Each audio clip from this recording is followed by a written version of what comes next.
This episode of the Old Dogs REI Network is brought to you by Mino Studio.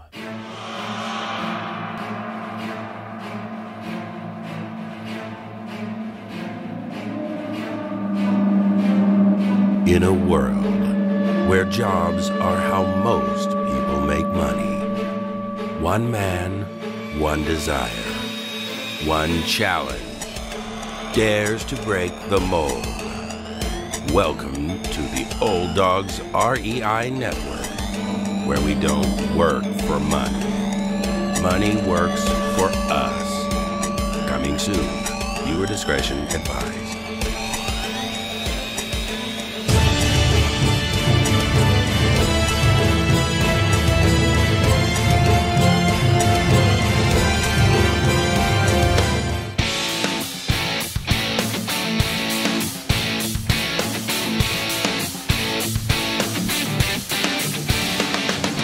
Welcome to the Old Dogs REI Network, where cash flow is king. Real estate investing, the means, so you can enjoy your retirement dreams. This is the show where we cut right to the chase. No sales pitch, no long monologues, just simple how-to real estate investing advice, so you can earn the passive income you need to enjoy your retirement today.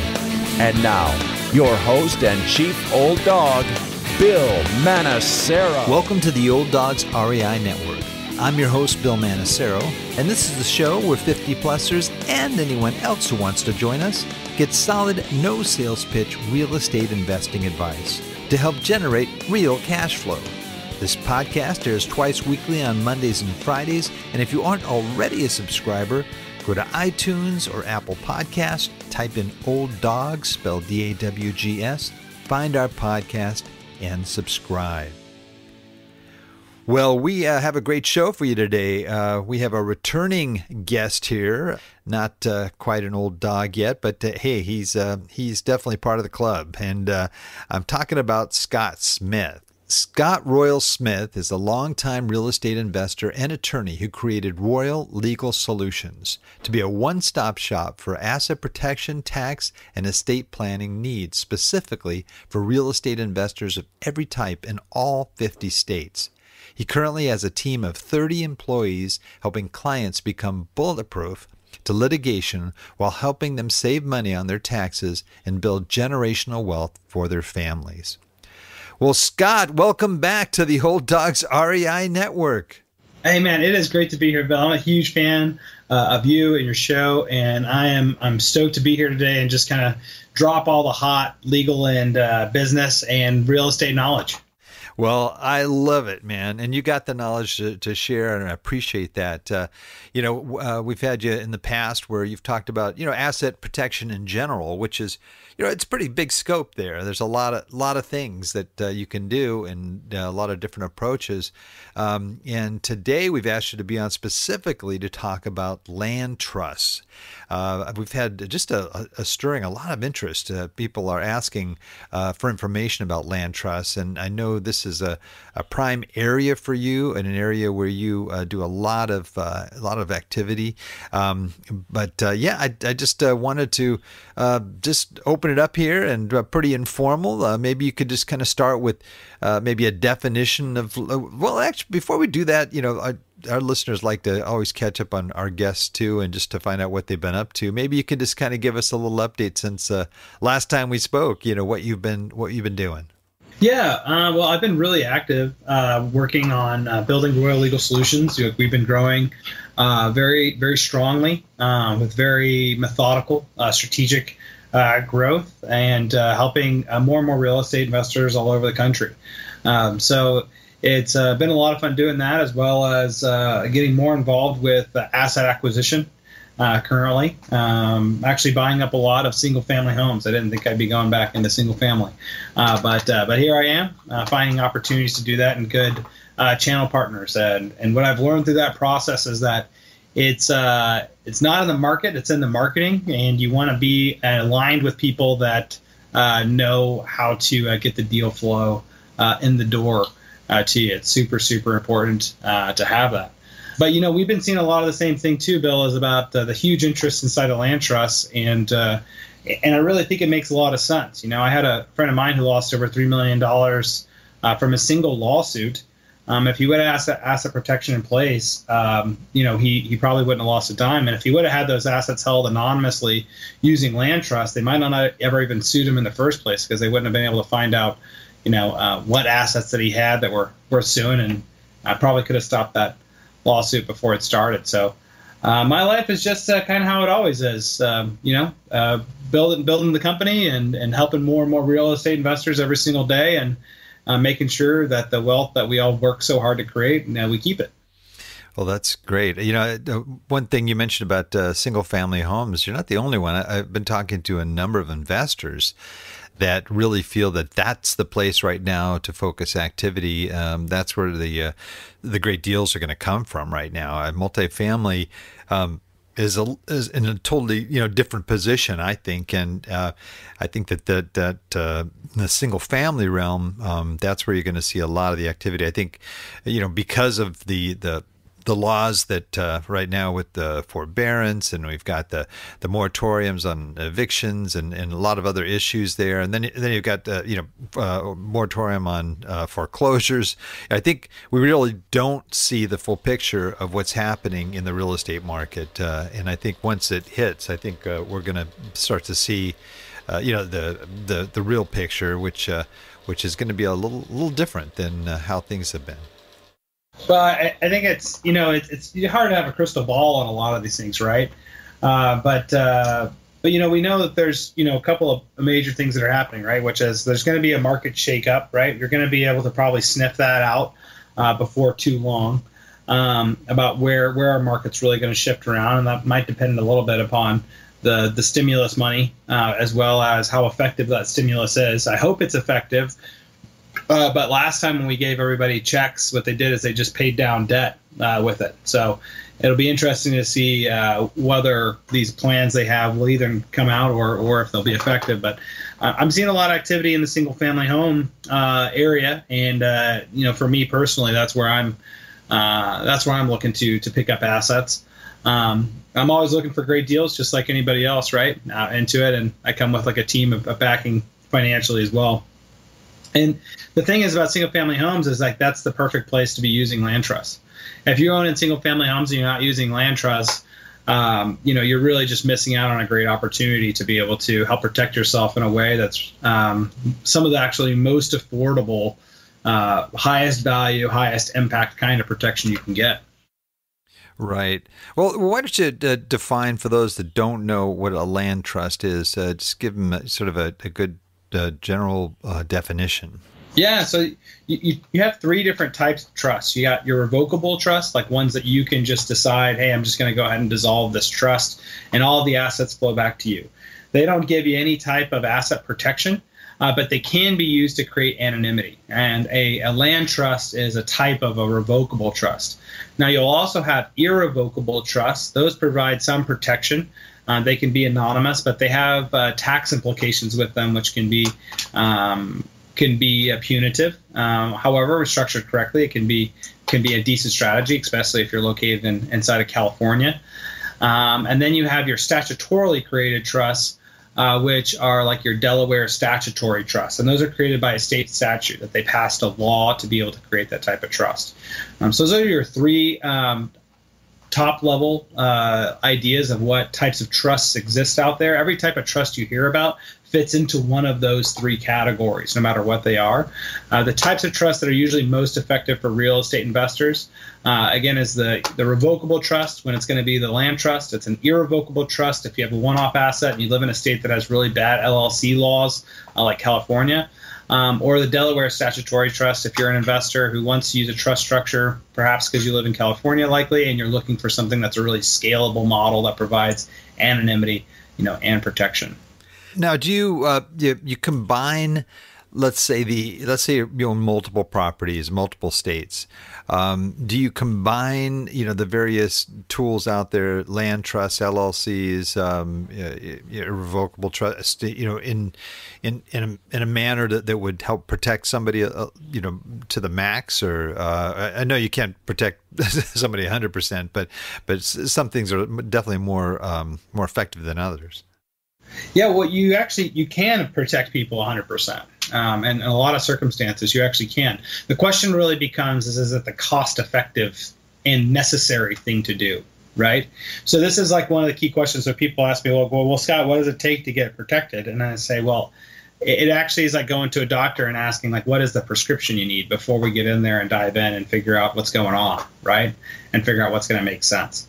So you can actually get 100% protection by using combinations of equity stripping strategies, by placing loans onto your own property, setting offshore trusts up that are the owners of those notes, and how you can channel money through different bank accounts to be able to make those bona fide real notes. But that starts having some pretty serious cost implications to it that really aren't appropriate for the average investor. The person that we really specialize in is that person that has like that 1 to 20 single family homes, maybe a few other assets in the apartment complexes or commercial buildings as well, and is that average investor, that average portfolio going on to.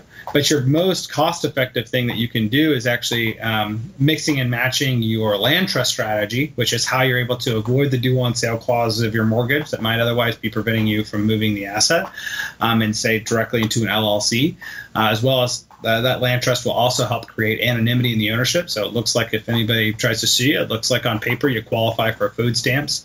And then you can combine that with an LLC or Delaware statutory trust to combine the asset protection. So that way, if there is a lawsuit, they would get little to nothing. So you can stop the lawsuits before they start with the land trust, because that's the benefit of the anonymity. Doesn't look like you're a good candidate to go after. And then if the lawsuit were to happen, that's when your LLC or your Delaware statutory trust would step in to prevent them from being able to collect on that lawsuit or get very, very little from it. Got it. So let me give you an example. Let's say I'm an out-of-state investor, and let's say I've got 3 single-family homes in Atlanta, but I live in Southern California. Now, I just picked up regular mortgages on these properties in my name, and then I found out about land trusts. And what would you advise that person to do to give them maximum kind of coverage within reasonable means? Yeah, so I'll tell you about, like, here's what everybody's doing right now. Here's the cost-effective strategies, right? Not like the fringes of theoretical pieces with offshore trusts and all that, right? But what are real estate investors really doing, especially real estate investors who have assets in the single-family home space? Is what they're doing is they're setting up an LLC, one or more LLCs, or alternatively using a Series LLC. They're forming those LLCs in either Delaware, Texas, Nevada, or Wyoming, where there's strong asset protection laws called charging order protection, which means that if somebody sues you, they can't get to your ownership interest of the LLC. If you have LLCs established in any other state, their protections aren't as strong as those 4 states. So you first would have that LLC. Ideally, that LLC is an anonymous LLC, which you can create in various ways using a law firm. It's possible to create very high levels of anonymity, even with the ownership of the LLC. And then what you do is that you would create a land trust underneath that LLC and have that land trust own one individual piece of property. So if you had, say 5 pieces of property, one way you might want to do this is, well, I'm going to put one piece of property in one land trust. So if it's the 123 Main Street property, address of the property is 123 Main Street, you move it into a land trust you create that's called the 123 Main Street Trust. Now that 123 Main Street Trust is in turn owned by that LLC. And what you've done there is your mortgage now doesn't get called due because the due on sale clause is not triggered by a transfer to the land trust. So you can have the existing great conforming loan financing put in place when you acquire that property, or it might already be in place if it's a property you currently own. You then simply create that land trust and then deed that property from your name into that land trust. And if anybody ever looks into that land trust, everything regarding that land trust relates back to an attorney and a law firm. So there's no information that they can get to, and all that information is then further protected by the attorney-client privilege. Now, let me ask a question here. Okay, so you have a property, it's in your name, but then you deed it to the land trust. Now, do you have to involve your lender? You have a mortgage on this. Do you have to involve your lender in that process? Because the name on the deed technically changes, right? Yeah, so you don't have to inform your lender at all with it, right? So over the last 5 years, we've never had a note called due, and we've never had to negotiate with lenders on any part of this. And it's because there's an actual law called the Saint-Germain Act, which allows us to be able to do this, and allows us to force banks and force financing institutions to allow us to do it if it's ever necessary to do that. Most of the time, it never escalates with the financing institutions to tell them, like, hey, this is how it works. So you're actually able to maintain all of your good relationships with your retail lender, right? Because they can still process all of your loans just like they normally would. Goes through all the underwriting, and then you can transfer it into the land trust after the fact. And you won't have any issue with doing that at all, and you actually don't need to inform them that you're doing it. The major reason, also the major reason why you won't have any problem with your lender is that the note that they gave, that mortgage, is still attached to the property, right? So their money and their asset that is collateralizing that loan is still fully enforceable. Right. So for them, their business position hasn't changed at all. Okay. But isn't your name, let's say your name is on that mortgage or on that original deed, doesn't that put you at risk to a certain degree? Because that's how they have the loan under your name, for example. So it doesn't put you at risk at all from like the bank calling the note due or doing anything to you. There's no risk there. The questions we get normally is, well, if my name is on the chain of title that I was a previous owner, doesn't that blow my anonymity? Or this mortgage is still on the property. If somebody pulled that mortgage, it would still show that my indebtedness is there. So what we've done is we structure the transfer of the property from your name into the land trust to look like a sale to a trust for investment purposes. And so what it would look like happened is that you acquired the property, or you had the property, you left your indebtedness in place and then sold the property to a trust to other investors, right? So if anybody looked into it, they say, hey, this all makes sense. It looks like they had a credit sponsor, right? This person, Bill, is the credit sponsor. He's the one that closed on the asset, used his credit to be able to get the mortgage, and then resold the property into a trust for the ultimate investors to have. Now, the other piece of this is that the type of anonymity that you need to create to be effective to beat lawsuits is not perfect anonymity. It's only enough anonymity to be able to create doubt, to be able for when somebody looks to sue you, right? So you have to think about the business of lawsuits. When they're thinking about who to go after, they're looking at for guaranteed pots of money, because these attorneys are getting paid oftentimes based upon what they can win, right? How much they're actually able to collect from whoever they're going after. So all we have to do is actually just make it look like a bad business decision or a risky business decision for them to come after you. And furthermore, if they guess that you still own the property, Bill, what they find out is that you don't actually own the property anymore. Actually, the land trust owns the property, and the land trust is actually owned by an LLC. So for legal purposes, it's just as if somebody else owns the property. So the anonymity is structured in a way to be very strong because from the paperwork, we're attacking the business of the lawsuits because it looks like we create lots of risk for them to sue us in the first place. Because they can't clearly identify who the actual true owner of that property really is currently. And thirdly, if somehow they guess that you did still own the property and want to proceed with it, they're actually wrong. So they'll actually blow a bunch of money going down the wrong path first, which is exactly what we want for litigation. We want them to start wasting money, because the more money that they spend, the more painful it is for them to come after you. Gotcha.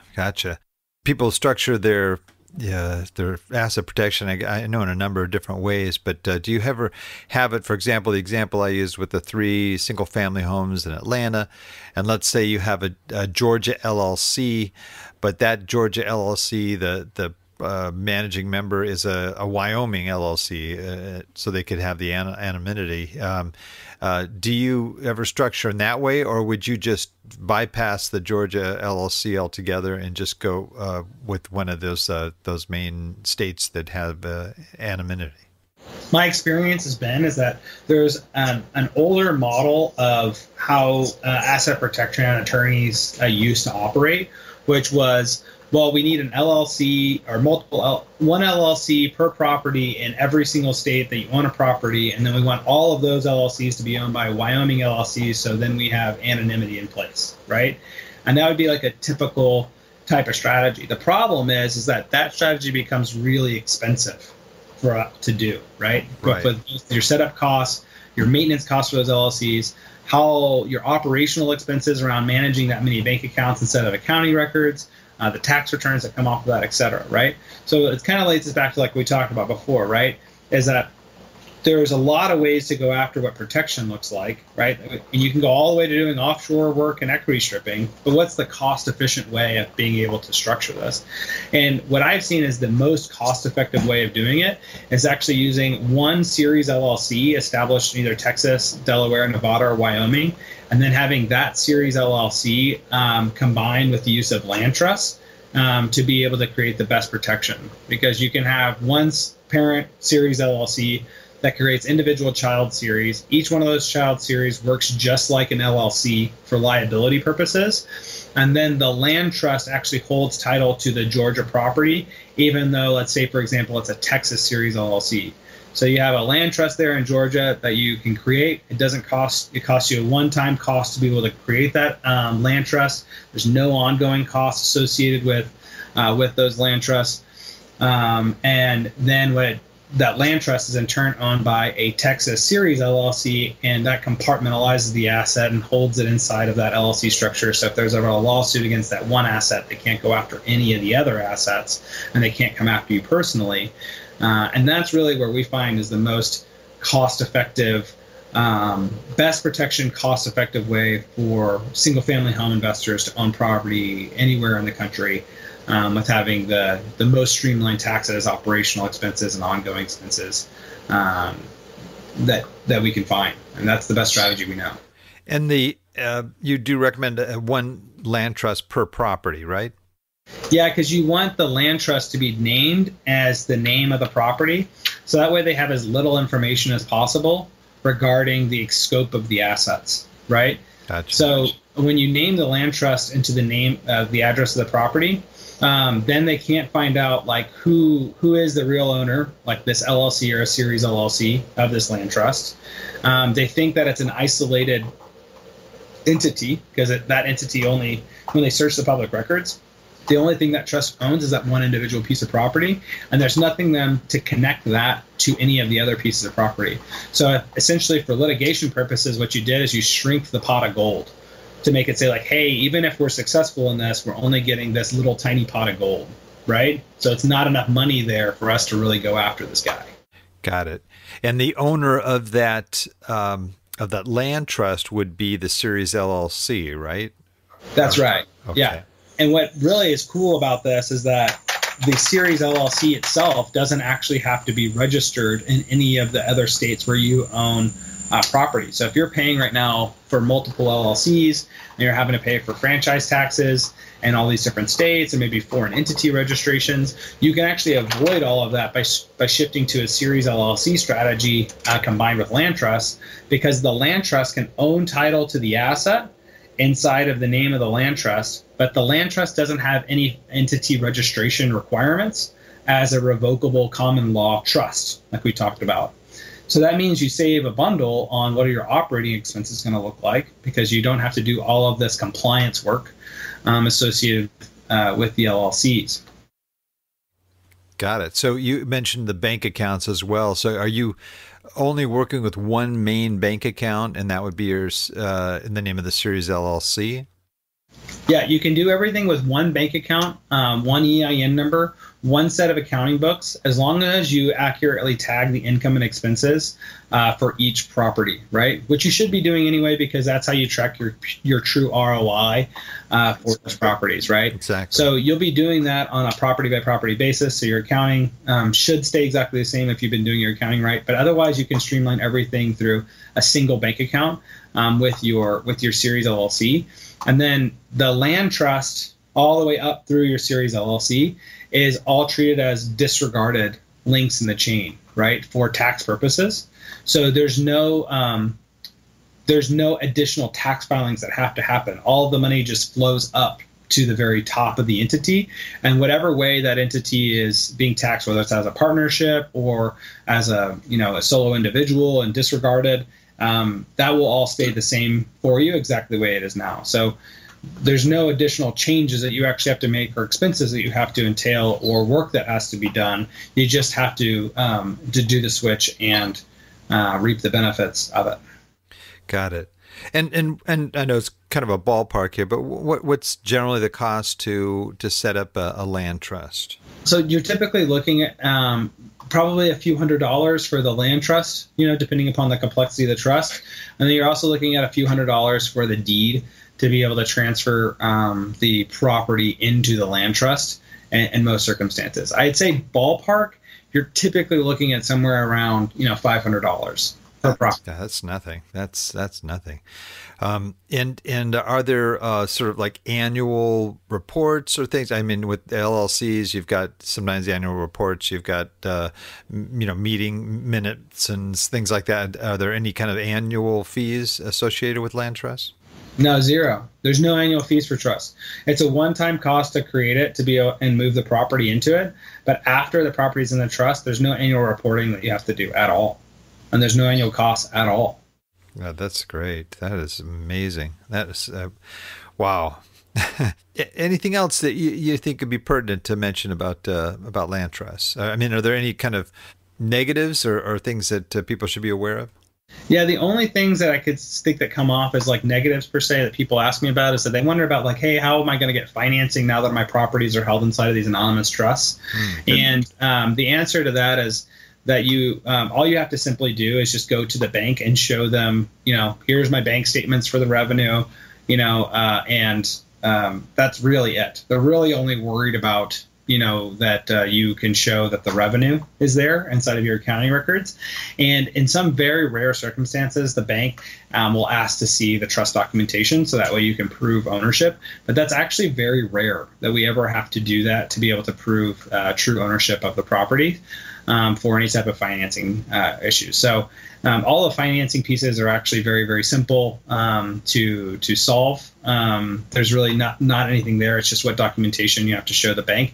And from an attorney's point of it too, I'm actually fine for my clients to show that to banking and insurance institutions, because all of those are private disclosures. They're not public disclosures. And the types of things that I want to make sure that we stay anonymous from is not absolute anonymity, right? Not from like IRS and from banking. It's the type of anonymity that prevents lawsuits. So it's those things that are really public. So some people have some concerns about like, hey, how is land trust going to impact my life? And the reality is that when you set up these land trusts and you set it up with an organization or an experienced attorney helping you do it, it makes it's just as easy as breathing. It doesn't cost you anything more ongoing. It's really simple to use. You can buy and sell the assets directly out of the land trust. It doesn't prevent you from doing any of the financing. It's really a strategy that's a very, very affordable. It gives you high levels of protection. You can scale it into any type of entity structure afterwards while leaving the land trust in place. So it's very flexible with how you might grow in the future. And it's really something that I personally believe is one of the best first steps you can take in asset protection, is making sure you get those land trusts put in place. How would that affect refinancing a property? So typically, you're always going to try to refinance properties inside of your personal name, especially for your first 10 properties. So you don't want to do that inside of the land trust. So if you had it inside of the land trust, you need to refinance. What we recommend is you just do the financing the refinancing or the financing outside of the land trust, and then simply move it back in. right, after the fact. And that will stay, pretty consistent to ensure that you get the best rates as well as the easiest underwriting. However, it is possible to get financing inside of LLCs and trusts, but you end up having to pay higher commercial rates, right? So again, it's like one of those things, like every deviation that you have off of our recommended strategy can potentially get you more protection, but you actually end up paying more for it, right? In one way or another, it costs you more, right? So that's where we are always trying to layer in, okay, what's the most cost-efficient, cost-effective way to execute to have the maximum protection and still be able to operate your business and be able to scale. That's great. And how long does it take to set up a land trust for someone? Land trust can be really simple, right? I mean, it could be like a next day turnaround if it's just trust, right? Mm-hmm. If you're looking at, okay, we also want to deed the property and handle all of that work, and depending upon that can take more time, right? Because deeds themselves require research. You have to look at the title. You have to prepare a new deed. You have to have that deed notarized, send it to the county clerk. So there's some more steps when you look at how long it takes to deed a property into a land trust, but land trusts can be ready within 24 hours from the time that we get a submission for it. So we regularly have clients that are flippers or otherwise dealing with high volume. So we're actually set up to be able to help people in a really, really quick turnaround time. That's great. And just to reiterate too, a lot of folks that try to do any kind of creative financing or what have you, or it's that ominous due on sale clause that has people concerned, and you're saying that in your experience you have not had a deal with that. You could transfer properties to other owners, but now would the loan still have to stay in the original seller's name to avoid any problems with the lender?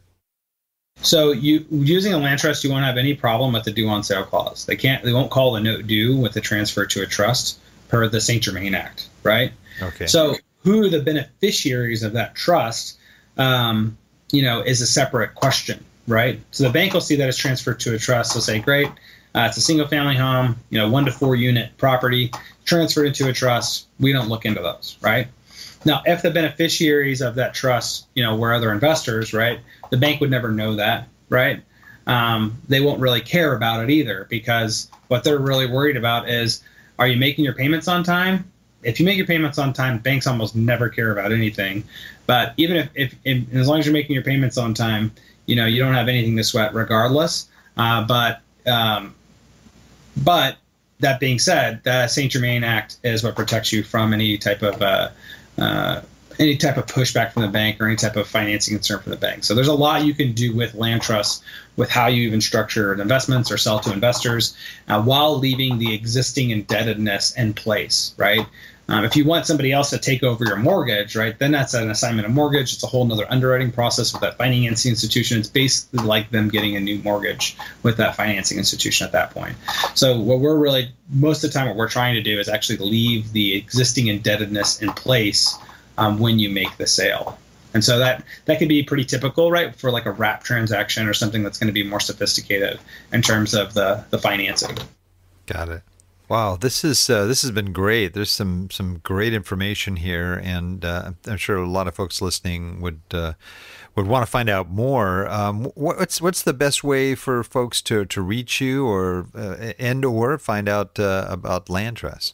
Yeah, best thing to do is actually just go to royallegalsolutions.com and then click the Get a Price tab at the top of the page, and then fill out that quiz that's on that page. So when you go to royallegalsolutions.com and you click Get a Price at the top, it's going to take you to another page that has a quiz on it that gives all the basic information that we need from you to make sure that we're a good fit. Also lets us be able to come to that first call with you with actual information, right, about knowing who you are and what are some of the challenges you're facing, how you're growing, et cetera, and how we might be able to help. Also, that page has all of our best content. So it has all of our client testimonials on it. It also has a ton of instructional videos of how does the more complex systems work that we talked about here today a little bit, with like how land trusts relate to Series LLCs, other entity options, tax saving strategies, et cetera. It's all on that page. And all you have to do is just go to royallegalsolutions.com, get click the get a price at the top of the page and fill out that quiz. And that gets you connected up with the team to be able to get our free ebook on land trust, as well as to be able to look at some of those additional resources if you're looking for a more comprehensive strategy in terms of asset protection. But yeah, I think we actually will be able to give you, Bill, the ebook on the land trust to hopefully send out to all the audience members and link it maybe in the show notes. Oh, awesome. That'd be great. Be great. Yeah. Yeah. Well, Scott, man, this has been great. Really, really good stuff here. And of course, we're going to have you back and we can talk about some of these other strategies you talked about as well. Your website's the best way for folks to reach you, right? Yeah, I'd say everybody right now is just go to royallegalsolutions.com, click the get a price at the top of the page and fill out that quiz. Because whether we actually end up doing business or not, the moment you can make connection with my team, they'll be able to start giving you all of the free ebooks that we have. I think we have over 11 books. They're all over 100 pages. It's all of our best content. And all you have to do is just go to royallegalsolutions.com, click get a price at the top of the page, connect with the staff, and then they're going to just start being able to give you just overwhelming amounts of, video recommendations, book recommendations, etc., that are all free things that I've developed to help educate everybody on asset protection and what are the best strategies that I see for real estate investors that are looking to scale. I love it. I love it. That's great. Well, Scott, we have a tradition here on the Old Dogs REI Network, and you had a pretty good old howl. I remember that last time you were on. So if you're ready, you ready to close us out with a good old hound dog howl? Oh! All right. All right. Well, thank you so much, Scott. I really appreciate it. Thanks, Bill. I also want to thank all our Old Dog listeners out there, too, for joining us. I know there's a lot of other things you could be doing right now, but the fact that you've taken the time to join us means a lot, and we really appreciate it. Please note, everything Scott talked about today will be outlined in detail in our show notes on the Old Dogs website at olddogsreinetwork.com/blog. And you're going to look for the episode with Scott Smith and the episode about land trusts. Well, that's the show for today. Remember, cash flow is king and real estate investing the means. Until next time, keep moving forward and may God bless. Thank you very much for visiting the Old Dogs REI Network. We would greatly appreciate if you would stop by iTunes and let us know what you think of the show. We would love if you could subscribe to the podcast, give us a 5-star rating, and write a review. The more ratings and reviews we receive, the more visible the podcast will be to others. Thank you.